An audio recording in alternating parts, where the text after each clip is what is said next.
Again good morning student. परत आपण एकदा ह्या लेसनवरचं सेकंड लेक्चर घेऊ. मागचं तुम्हाला समजलं असेलच.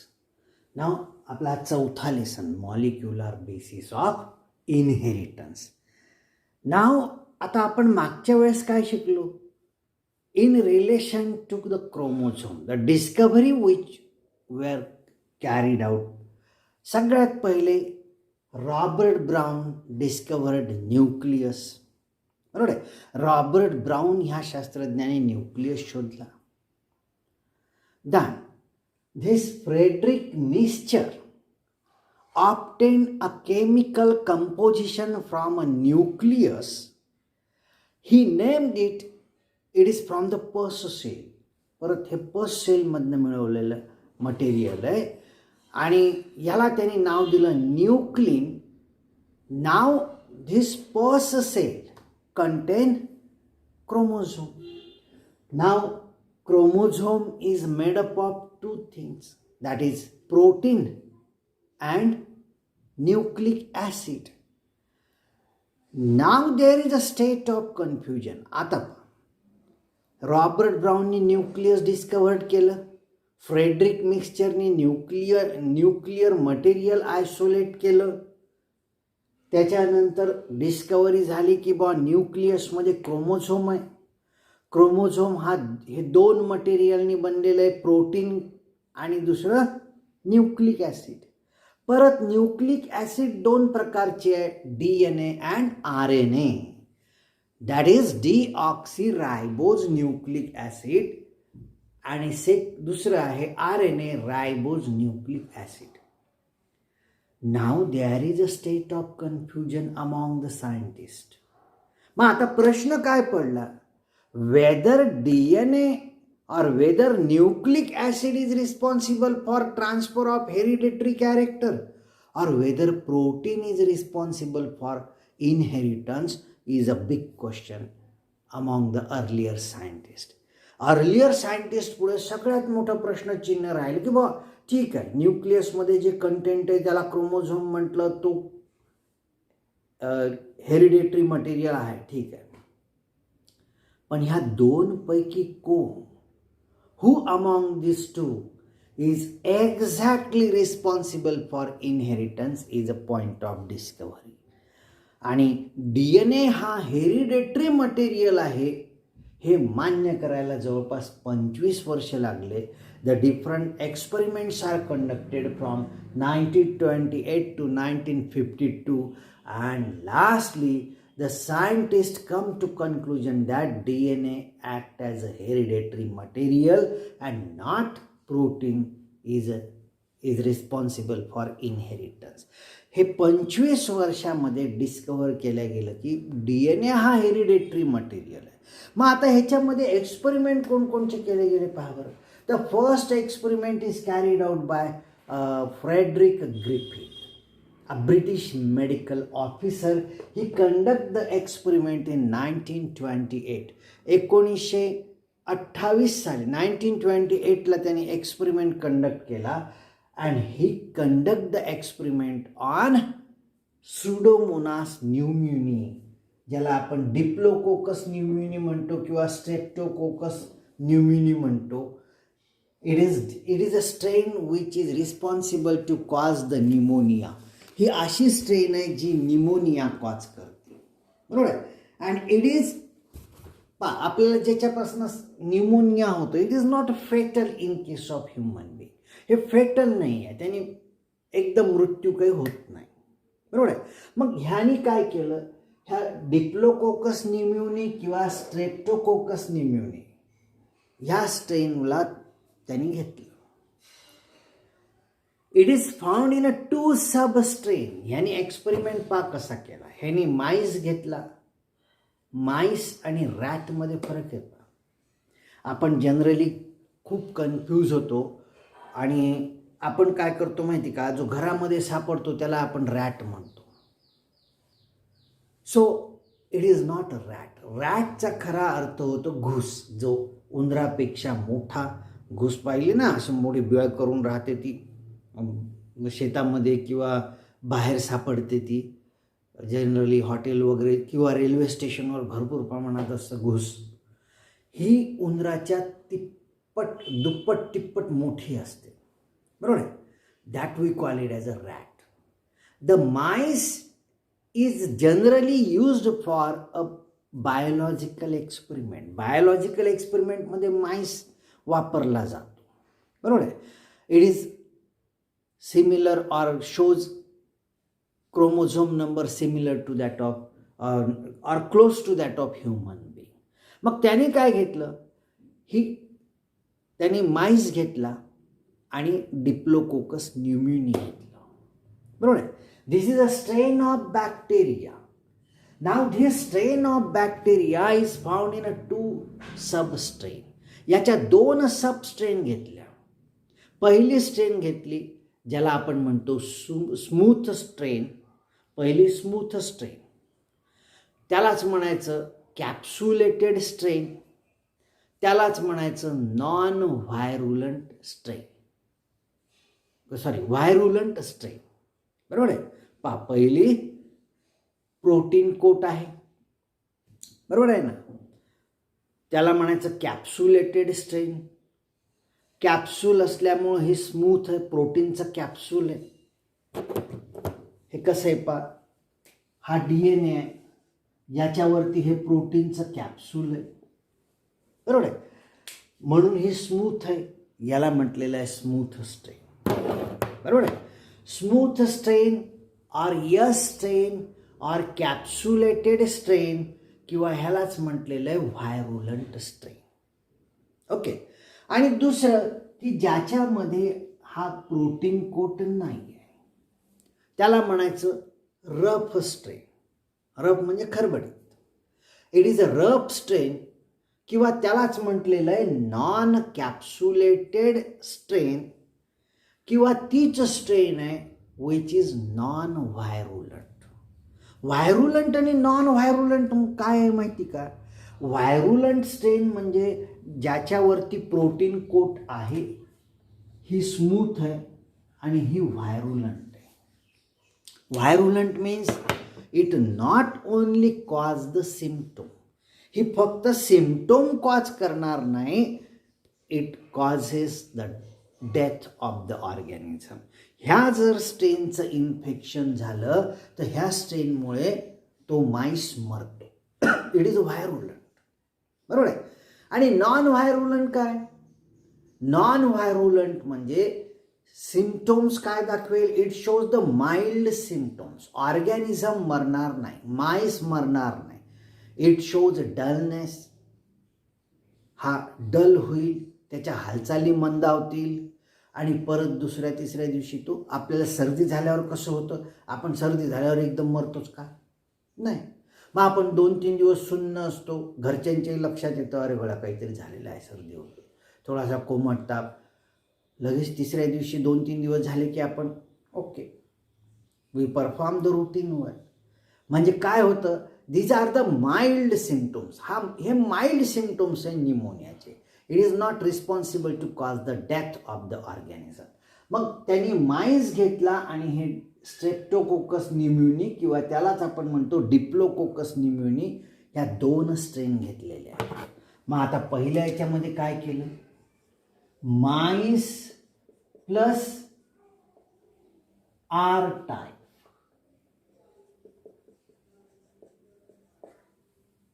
उंदीर घेतला, माईस घेतला. एक्सपेरिमेंटसाठी व्हाईट माईस अवेलेबल असतात.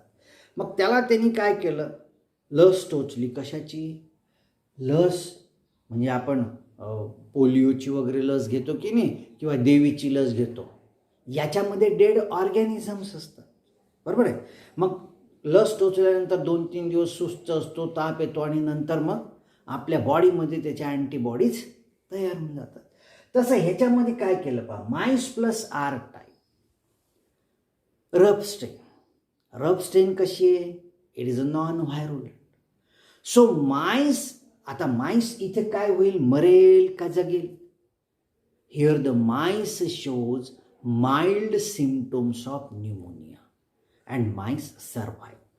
जेव्हा उंदराला आर टाईपच्या स्ट्रेनची लस दिली, उंदीर सुस्त पडला 2-3 दिवस आणि लगेच काही दिवसांनी तो एकदम नॉर्मल झाला. बरोबर आहे. So it shows the mild symptoms of pneumonia. मग दुसरा स्टेप त्यांनी काय केलं पहा. स्टेप सेकंड, माईस, आता इथे आर टाईप नाही आहे, इथे स्मूथ यस टाईप. आता काय व्हायला पाहिजे. Smooth type is a virulent. ही स्ट्रेन व्हायरुलंट आहे. दुसऱ्या स्टेपमध्ये काय केलं त्यांनी पहा. दुसरा उंदीर घेतला, त्याला आर टाईपची स्ट्रेन लस दिली. लस दिल्यानंतर त्यांनी त्याला ऑब्झर्व केलं. पहिल्या स्टेपमध्ये mice shows mild symptom and becomes normal. दुसऱ्या ह्याच्यामध्ये काय झालं. The mice show the symptoms of pneumonia and died due to pneumonia. हा उंदीर मेला. It shows severe symptoms. बरोबर आहे. मग आता हे दोनमध्ये लक्षात आलं. पहिल्या स्मूथमध्ये मेला, रफमध्ये जिवंत आहे. मग आता तिसरी स्टेप काय केली पहा. Mice plus heat killed S type. आता काय केलं. हा जो व्हायरुलंट स्ट्रेन आहे त्याला गरम केलं. गरम केल्यामुळं काय होईल. प्रोटीन कोट डिझॉल्व झालं. बरोबर आहे. आणि ही लस त्यांनी माईसला प्रोव्हाइड केली. आता यस टाईप जेव्हा आपण टोचलं तेव्हा mice died due to pneumonia. पण इथं उलटं झालं. Mice survive shows a mild symptoms of pneumonia. मग चौथी स्टेप त्यांनी घेतली. Mice plus heat killed, mice plus heat killed S type plus R type. आता काय व्हायला पाहिजे पहा. हीट किल्ड यस टाईपमध्ये जगतो. आर टाईप हा नॉन व्हायरुलंटच आहे, जगतोच. म्हणजे आता ह्या दोन्ही मध्ये जगतो. पण हे दोन्ही जर कंबाईनमध्ये माईसमध्ये टोचले तर काय होतं. Here the mice died. इथे उंदीर मेला. बरोबर आहे. Now the question arise why mice die. उंदीर का मेला. बरोबर आहे. मग हे ॲनालिसिस, कारण काय. हीट किल्ड यस टाईपमध्ये उंदीर जगतो. आर टाईपमध्ये उंदीर जगतो.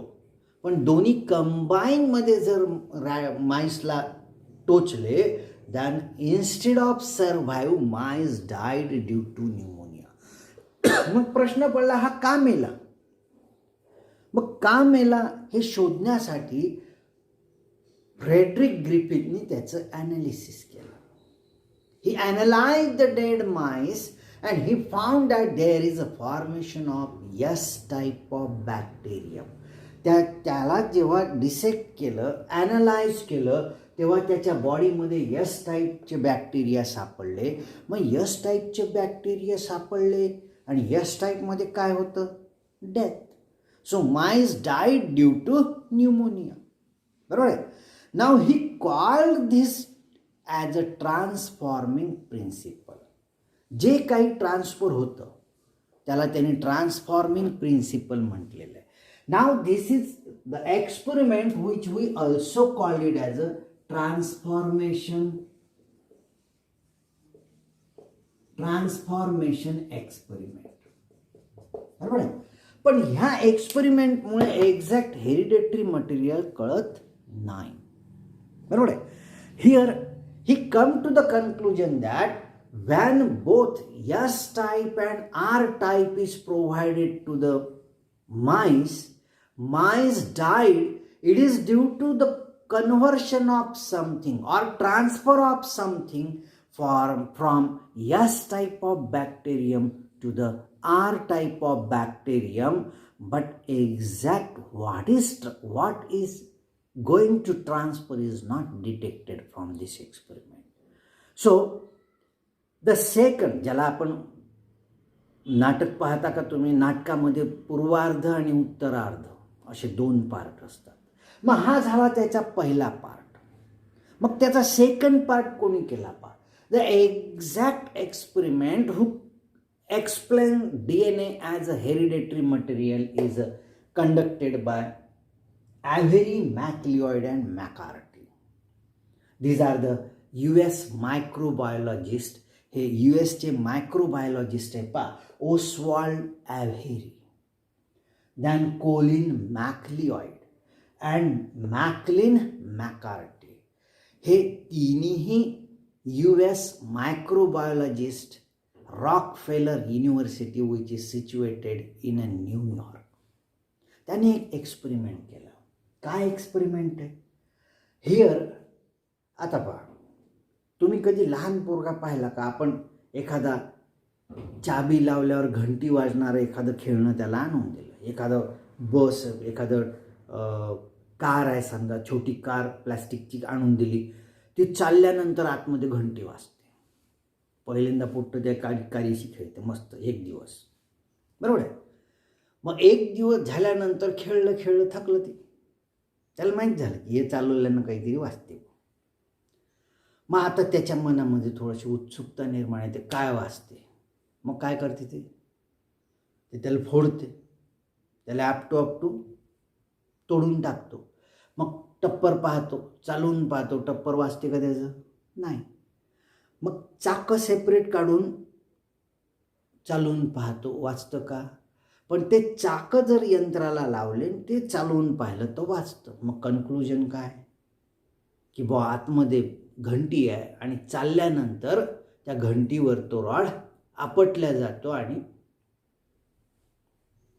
हा बेल सारखा आवाज येतो. This is the conclusion. मग इथे ह्यांनी काय केलं, ॲव्हेरी, मॅकलिऑड, मॅकार्टीने, they analyze the S type of bacterium. त्यांनी काय केलं, यस टाईपचा बॅक्टेरियमच डिसेक्ट केला. Protein of S type, DNA of S type, बरोबर आहे. त्यांनी प्रोटीन अलग केला, कार्बोहायड्रेट अलग केला आणि DNA अलग केला. आणि काय केलं माहिती का त्यांनी? हे न्यूट्रियंट, हे पेट्री प्लेट घेतली, अशा 3 पेट्री प्लेट घेतल्या, ही A, ही B आणि ही C. ह्या पेट्री प्लेटवर न्यूट्रियंट मीडियम आहे, बरोबर आहे. आणि ह्या पेट्री प्लेटवर हा जो डिसेक्ट केलेला यस टाईप आहे. आता यस टाईप कशाचा बनलेला आहे लक्षात आलं का तुमच्या? पहिले protein of S type, protein of S type पहिल्या ह्याच्यामध्ये घेतलं. दुसऱ्या ह्याच्यामध्ये कार्बोहायड्रेट ऑफ यस टाईप घेतला. तिसऱ्या ह्याच्यामध्ये DNA ऑफ यस टाईप. आता फक्त एवढंच नाही घेतलं त्यांनी काय केलं पहा. पहिल्या पेट्री प्लेटमध्ये टाकलं हे nutrient medium. They again add R type of bacterium to the nutrient medium. या न्यूट्रियंट मीडियमवर R टाईपचे बॅक्टेरियम कल्चर केले and they add protein of S type. काही कालावधी जाऊ दिला आणि न्यूट्रियंट मीडियम ॲनलाइज केलं की कोणकोणचे बॅक्टेरियम डेव्हलप झाले. And they found that there is only formation of R type of bacterium. इथे फक्त R टाईपचे बॅक्टेरियम तयार झाले, यस टाईपचे तयार झाले नाही, जसे इथे माईसच्या बॉडीमध्ये तयार झाले होते. Here body of MICE is the experimental material. इथे तेच बॉडी ऑफ माईसच्या ऐवजी इथे न्यूट्रियंट मीडियम घेतले, बरोबर आहे. मग इथे यस टाईप तयार झाला नाही म्हणजेच काय, प्रोटीन हा ट्रान्सफॉर्मिंग मटेरियल नाही. Protein is not responsible for transfer of character from one organism to other. म्हणजे पहिली शक्यता, जसं कारचं टप्पर चालवून पाहिलं, वाजलं का? नाही. तसं हे आहे, protein of S type is not responsible for inheritance. मग दुसरा काय घेतला पहा, कार्बोहायड्रेट ऑफ यस टाईप. मग न्यूट्रियंट पेट्री प्लेट घेतली, पेट्री प्लेटवरती न्यूट्रियंट मीडियम ॲड केला, न्यूट्रियंट मीडियमवर R type of bacterium culture केलं and they add carbohydrate of S type. And again after some time when they analyze the mixture, they come or they only found the R type of bacteria. म्हणजे इथे पहा, चाकं काढले आता कारचे, चालवून पाहिले, चालले पण वाजले नाही. बरोबर आहे. मग इथे यस टाईप घेतला, यस टाईप तयार झाला नाही, only R type of bacterium is form. म्हणजे त्याचा अर्थ काय, protein of S type is not a hereditary material. बरोबर आहे. मग आता मेन कंपोजिशन तेव्हा माहीत नव्हतं, आता आपल्याला माहिती आहे. मग आता काय घेतलं, तिसरा सेट घेतला, petri plate, nutrient medium, again they add R type of bacterium plus DNA of S type. What happened? After some time, when they analyzed the mixture, they found that there is a presence of both S type and R type of bacterium. इथे जसं ह्या heat mice plus heat killed S type plus R type, जेव्हा आपण माइसला बॉडीमध्ये heat kill आणि R type दोन्ही टोचले आणि माइसची बॉडी जेव्हा ॲनालाइज केली तेव्हा S टाईप R टाईप दोन्ही तयार झाले होते. आणि S टाईप असेल तर माइस मरतो. बरोबर आहे ना. मग इथे तसंच झालं. इथे जेव्हा त्यांनी न्यूट्रिएंट मीडियम ऑब्झर्व केले, they found that there is a formation of both S type and R type of bacterium. And what happened when S type is there? Mice dies due to pneumonia.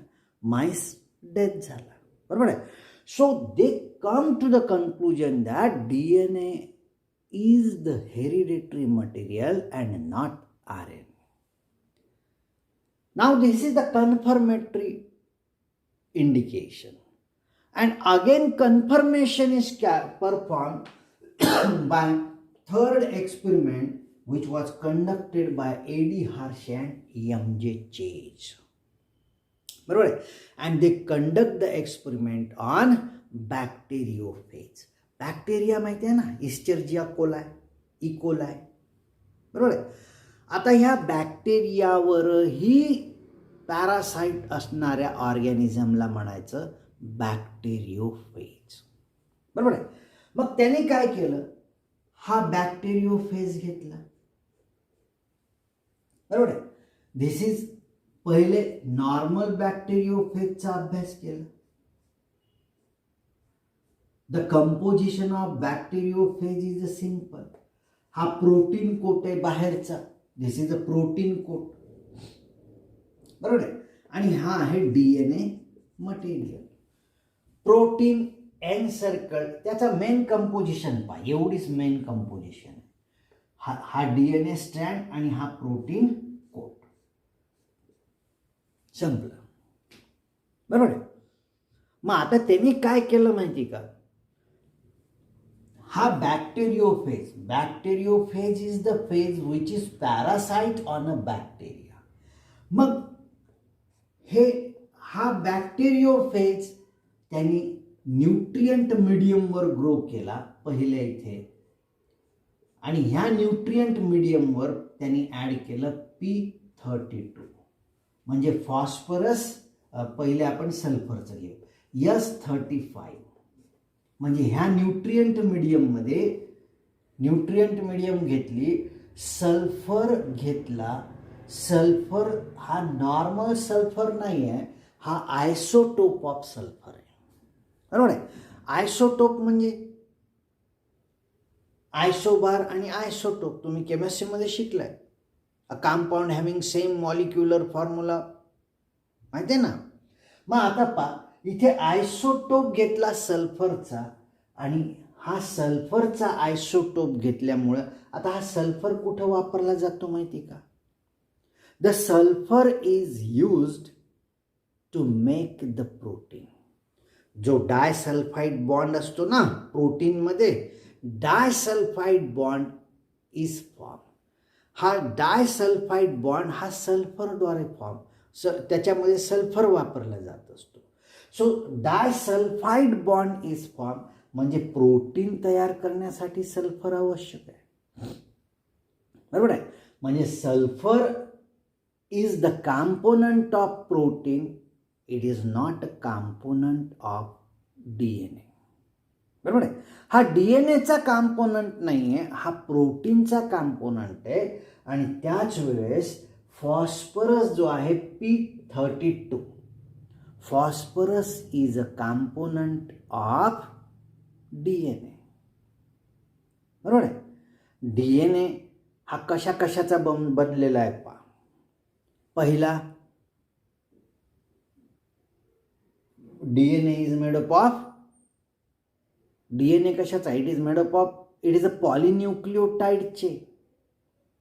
He polynucleotide chain आहे. It is made up of pentose sugar. हे पहिला component आहे त्याचा, pentose sugar. दुसरा component आहे phosphate group. आणि तिसरा component आहे नायट्रोजिनस बेस. या 3 कंपोनंटचा हा DNA बनलेला आहे.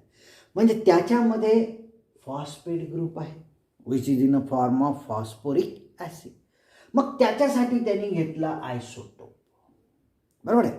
म्हणजे सल्फर हा प्रोटीनमध्ये राहील आणि प्रोटीन इथे काय फॉर्म करतो, फक्त कोट म्हणजे त्याचं बाहेरचं आवरण तयार करतो बॅक्टेरियोफेजचं. बरोबर आहे. आणि सल्फर हा प्रोटीन कोट तयार करेल, त्याच वेळेस फॉस्फरस हा DNA तयार करण्यासाठी, म्हणजे हा आतमधला DNA आहे ना, याच्यात हा फॉस्फेट वापरला जाईल. मग त्यांनी काय केलं की हे सगळे हे एका न्यूट्रिएंट मीडियमवरती P35 वाले घेतले आणि दुसऱ्या न्यूट्रिएंट मीडियमवर P32 आणि S35. म्हणजे ह्या इथे जेवढेही व्हायरस बॅक्टेरियोफेज जे आहे हे कल्चर केले, याच्यामध्ये सल्फर आहे 35 आणि इथे आहे फॉस्फरस P32. मग आता ह्याच्यावरचे सगळे काय होईल virus, they utilize phosphate from nutrient medium. Multiplication होण्याला न्यूट्रिएंट तर पाहिजे. मग इथे जेवढेही बॅक्टेरियोफेज तयार होतील त्या सगळ्या बॅक्टेरियोफेजच्या DNA मध्ये प्रोटीन आला. बरोबर आहे. म्हणजे हा बॅक्टेरियोफेज पहा, सल्फर लेबल्ड प्रोटीन कोट, म्हणजे ह्याच्या प्रोटीन कोटमध्ये सल्फर आहे, म्हणजे हा ह्या पेट्री प्लेटमधला बॅक्टेरियोफेज आहे. बरोबर आहे. मग ह्या दुसऱ्या पेट्री प्लेटमध्ये जे बॅक्टेरियोफेज गोळा केले होते, कल्चर केले होते, यांनी काय केलं, they utilize phosphate P32. It is not a normal phosphate, it is with isotope. मग आता इथे सगळे जे बॅक्टेरियोफेज तयार होतील, they are with DNA having isotope of phosphorus, that is P32. इथे S35, इथे P32. म्हणजे ह्या पेट्री प्लेटमध्ये सगळे जे बॅक्टेरियोफेज आहेत त्यांचा DNA जर ऑब्झर्व केला तर त्याच्या DNA मध्ये आयसोटोप आहे फॉस्फेटचा P32. याच्यामध्ये DNA मध्ये आयसोटोप येणार नाही, कारण सल्फर फक्त प्रोटीन कोट तयार करण्यासाठी वापरला जातो. बरोबर आहे. मग आता मी पहिल्यांदा काय सांगितलं, this bacteriophage is a parasite on a bacteria. हा बॅक्टेरियोफेज हा बॅक्टेरियावर पॅरासाइट आहे. मग त्यांनी काय केलं, ह्या बॅक्टेरियाने इस्चर्जिया कोलायला इकोलायला इन्फेक्ट केलं आणि ह्या बॅक्टेरियोफेजने इस्चर्जिया कोलाय ह्याला इन्फेक्ट केलं. म्हणजे परत काय केलं त्यांनी, न्यूट्रिएंट मीडियम घेतली, इथे इस्चर्जिया कोलायचे बॅक्टेरिया टाकले आणि त्याला त्या न्यूट्रिएंट मीडियममध्ये टाकलं बॅक्टेरियोफेज विच इज विथ सल्फर. बरोबर आहे. सल्फर असलेला बॅक्टेरियोफेज इथे टाकला. बरोबर आहे. आणि इथे काय केलं, इथे जेव्हा हा पेट्री प्लेट घेतली, पेट्री प्लेटमध्ये न्यूट्रिएंट मिडियम घेतलं, न्यूट्रिएंट मिडियममध्ये इस्चर्जिया कोलायचे सेल टाकले. इस्चर्जिया कोलाय इज अ बॅक्टेरिया आणि ह्याच्यामध्ये त्यांनी घेतले बॅक्टेरियोफेज विच इज विथ P32. बरोबर आहे. मग आता काय होईल, धिस बॅक्टेरियोफेज इन्फेक्ट द सेल. इथे हे बॅक्टेरियोफेज इन्फेक्ट करतील, हा P32 वाला ह्याला इन्फेक्ट करेल. बरोबर आहे. आणि इन्फेक्ट होत असताना करताना काय करतो, the protein coat is shed behind. हा जेव्हा इन्फेक्ट करेल तेव्हा ह्याच्यामध्ये हे प्रोटीन कोट जे आहे हे आवरण बाहेरच टाकलं जात असतं आणि फक्त DNA हा आतमध्ये जाईल. बरोबर आहे. मग आता इथे जेवढेही ह्या इस्चर्जिया कोलाय सेलला जेव्हा डिसेक्ट करू आपण तेव्हा इथे सल्फर सापडेल का? Sulphate is not found out. कारण हा जो सल्फेट वापरला गेला आहे हा प्रोटीन कोट बाहेरच टाकला गेला. बरोबर आहे. So isotope of sulphate is not there. बरोबर आहे. मग सल्फरचा आयसोटोप नाही आहे, पण त्याच वेळेस इकडे काय झालं, when we analyze the bacteria, Escherichia कोलायचे बॅक्टेरिया जेव्हा आपण ॲनालाइज करू तेव्हा त्या बॅक्टेरियोफेजमध्ये त्याच्यातले बॅक्टेरियाला ॲनालाइज केलं, बॅक्टेरियोफेज पाहिले, इथे तो आतमध्ये शिरला, आतमध्ये हा DNA आहे. पण आता ह्या DNAवर काय आहे, P32 आयसोटोप आहे आणि हा मल्टिप्लाय होत असताना हा P32 काय होईल, ट्रान्सफर होईल. म्हणजे ह्याच्यामधल्या बॅक्टेरियोफेजमध्ये आयसोटोप सापडेल, P32 याच्यामध्ये सापडणार नाही, S35 सापडणार नाही. So this clearly indicate that S35 कुठे वापरला आहे, प्रोटीन कोट तयार करण्यासाठी. So it clearly indicates that protein is not a hereditary material. It is the DNA which acts as a hereditary material. And this is the confirmatory test. एकदा बोर्डामध्ये प्रश्न विचारला होता की explain the experiment which clearly demonstrates DNA as a hereditary material. आणि आपण generally काय करतो, पहिला दिसला हाच आहे अट्टी लिहून टाकू. बरोबर आहे, विचारच नाही करत. मग त्याच्यामध्ये मॅक्झिमम पोरांनी, इवन मेरिटचे पोरांनी, जे म्हणजे जे 80 अबाव पर्सेंटेजवाले, त्यांनी काय केलं, पहिलाच Griffiths experiment.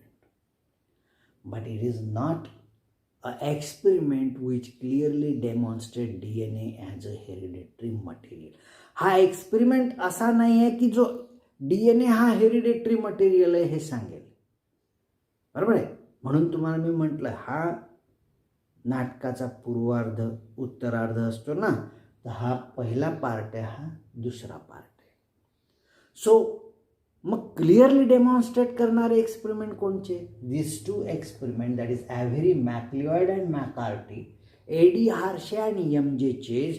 These two experiments are the experiment which clearly demonstrate DNA as a hereditary material. ह्या दोनपैकी एक एक्सपेरिमेंट तुम्ही जर लिहिला असता किंवा ज्यांनी लिहिला त्याला क्लिअर कट मार्क होते. बरोबर आहे. So this experiment we call it as a transformation experiment. This is a transduction. हे जे आहे ना, आता ह्याच्यामध्ये अजून एक झेंडर अँड लीडरबर्ग नावाचा सायंटिस्ट आहे. पहिला आहे Griffith, Frederick Griffith, Avery MacLeod McCarty, A.D. Hershey, M.J. Chase, आणि सगळ्यात शेवटचा आहे, तुम्हाला नाही येतो, त्याने ट्रान्सडक्शनची डेफिनेशन दिली. पहा, this is the experiment conduct. He also conduct the experiment on virus and according to this Zehnder and Lederberg, transformation of some fragment of DNA from DNA of one bacterium to the DNA of another bacterium in presence of third media, we call it as a transduction experiment. त्याला त्यांनी ट्रान्सडक्शन म्हटलेलं आहे आणि त्या एक्सपेरिमेंटला ट्रान्सडक्शन experiment. सोपी आहे definition. काय म्हणतो तो?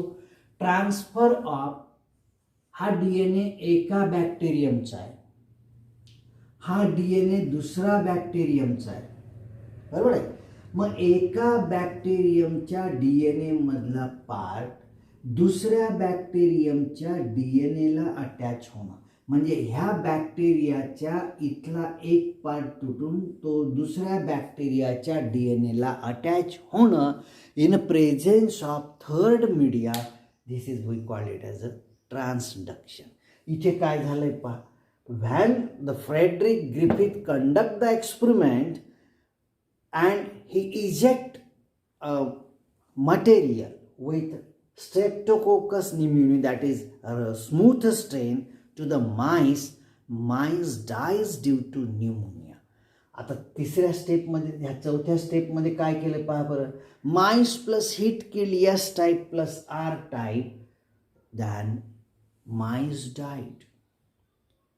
Mice died due to pneumonia, and when they analyzed the dead mice, they found both S type of bacterium and R type of bacterium in a body of mice. Means S type तर इथे dead आहे ना, hit killed S type. म्हणजेच काय, some part of DNA from DNA of S type during inheritance transferred from S type to the DNA of R type. Now R type receives that information regarding synthesis of protein coat, and the next generation who receive that gene synthesize the protein coat, and hence there is a formation of both S type and R type of bacterium. इथपर्यंत समजलं. नाव झेंडर and लीडरबर्गनी जे सांगितलंय ते ट्रान्सडक्शन बद्दल सांगितलंय. Griffith experiment किंवा transformation experiment, त्यांनी त्या मटेरियललाच नाव दिलंय ट्रान्सफॉर्मिंग मटेरियल, बरोबर आहे. आणि दुसऱ्या एक्सपेरिमेंटमध्ये ह्याच्यामध्ये काय पहा, protease, it is responsible for digestion of protein. RNAs responsible for digestion of RNA. DNAs responsible for digestion of DNA.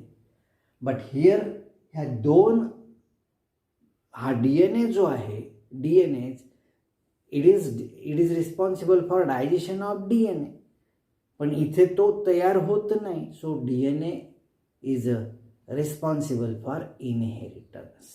Okay, इथपर्यंत लक्षात आलं. हे चांगले करायचे आहे, 2 मार्काला विचारण्याची शक्यता असते. Okay, thank you.